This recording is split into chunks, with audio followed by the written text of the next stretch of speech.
estate is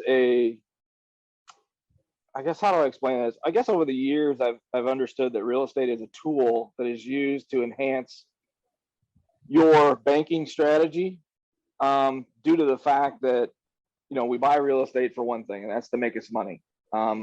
If you don't get emotional over property, you can do very well in this aspect. If you get emotional over it, you're going to end up overpaying for it. You're going to end up putting too much money into them. You're going to be doing things that you shouldn't do because your emotions will take over. If you keep your emotions in check, you can use real estate for exactly what it is. That's to gain interest, to gain money, and to be able to use the power of the interest you have on the property to acquire other things.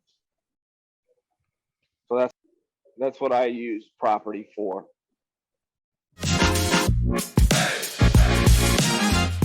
When I first got into it, I needed a place to stay.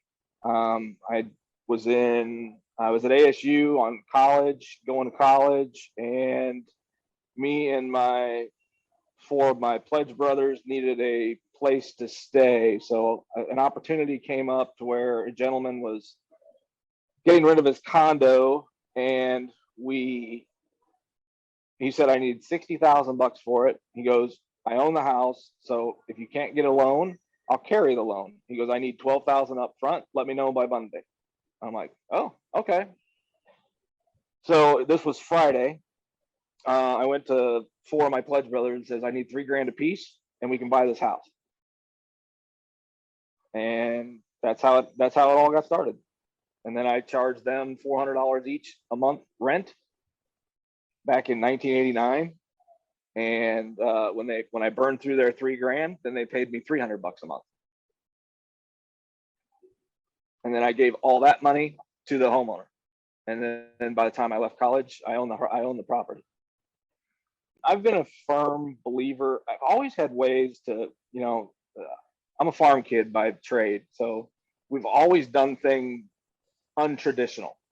So whether we traded cattle for parts on the tractors, whether we traded work, like helping a neighbor build a barn because dad didn't have enough gas for the tractor, he could go over there, fill the gas, and we'd go fix his barn.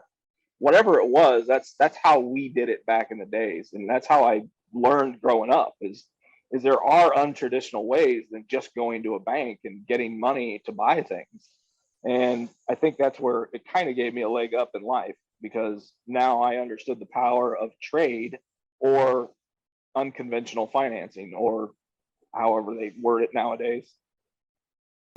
I did my first 3 deals in real estate through creative financing until I built up enough equity amongst the 3 properties to where I could then take it to the bank that I was doing business with and say, hey, look, this is what I've been doing. This is what I've acquired. I own this property outright 100%. I own 50% equity in this one, and I own 100% equity in this one. And I need to borrow this much money so I can go buy this one. And that's when the ball really started to get going. And then when I understood that the banker, said, hey, look, whatever you want to need to do, just continue to do what you're doing and don't bounce checks to us. Make sure your accounts stay at an X amount balance. He goes, and I will give you the power to buy anything you want. So I just made that strategy my strategy.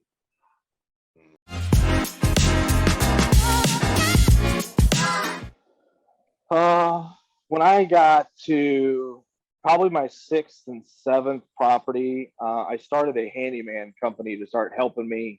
I'd moved back to Omaha, Nebraska at this time, and I had 3 properties, one in Arizona, one in Pebble Beach, and one in Big Sky, Wyoming. So I had those 3. And then when I moved back to Omaha, I bought my first property that I basically house hacked. I bought a triplex, lived in the middle, and rented the other 2. And then I started a handyman company. So I started doing handyman work. And then I realized that friends of mine that were in the country club life, none of them have tools and none of them like to do work. So that was my avatar that I chased, was the wealthier people that needed work done in their houses. So at that point, took me about a year. And by the time I was done with a year, I was doing, this is back in 1997, 96. I was doing about $200,000 a year in handyman work. and I was running everywhere. I was working 65 to 80 hours a week. So that's when I hired my first employee, because I was doing so much book work that 40 hours a week was consuming my time. So I hired a bookkeeper to take away 40 hours a week. So that way I could basically start to grow the company and go after the real estate side. And that's how it gets started. Then I realized that, okay, I can repeat this very easily. So whatever I'm doing and whatever I'm consuming the most time on, I basically hire that person to take away that time. And then I can provide my services within my company on the next aspect of it. And then when I hit a certain amount of period of time, when I build myself back to 80 and 90 hours, I basically hire somebody to take me back to 40. It's very strategic for me. It worked out well, and it allows you to learn every aspect of the company as you grow it, because you're already doing the process and you're understanding it, and you understand what it takes for that person to take over that position.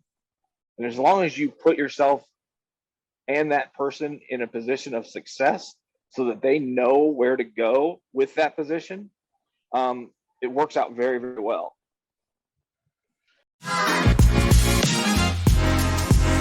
Yeah, I mean, it's one of my, I attribute that to three things. So, you remember the guy Carlton Sheets?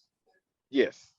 Okay, so I bought his book when I was in college, so I could learn a little bit more about real estate. Number one, my business advisor at ASU basically kind of taught me that in order to do things within your organization, you have to understand them first. Otherwise, you cannot relay the message to the person that you want to do it.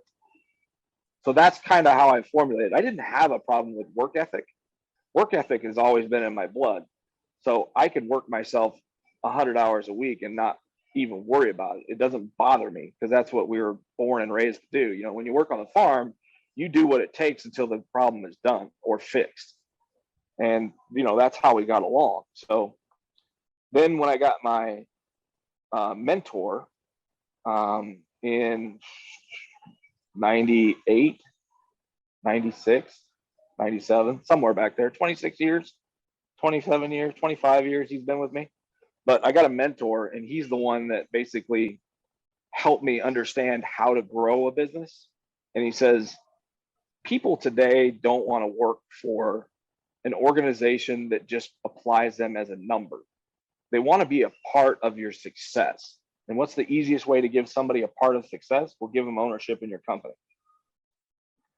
And that's when I started to instill the ownership program, or the ESOP program, employee stock option program. So I started giving away 26% of every company that I own back to the employees that were doing the heart of the business.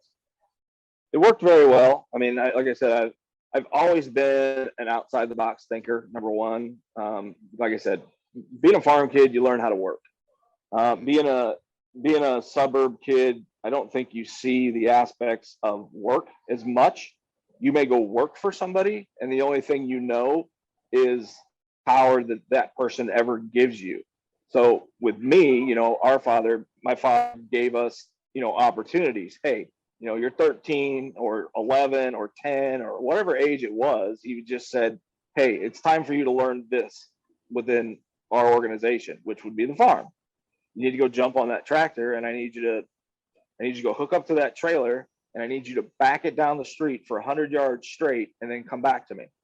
And until you can back it up straight, you can't drive or you can't do anything else. So that's how I learned how to drive the tractor. So once I learned how to drive the tractor and knew the awareness of where everything was around that tractor, basically it led me to bigger and better things. You know, you get to learn new things every time when you're on the farm, and you know, your greatest step is the next one going forward. You get to learn the newer, cooler things. So now I got to drive the small tractor. Well, you know, half a year later, I got to drive the bigger tractor, and then 2 years later, I got to drive the great big combine. And that's what I wanted to get into, because that had air conditioning and that had the digital stuff and all that. So, you know, that's what I wanted to get to.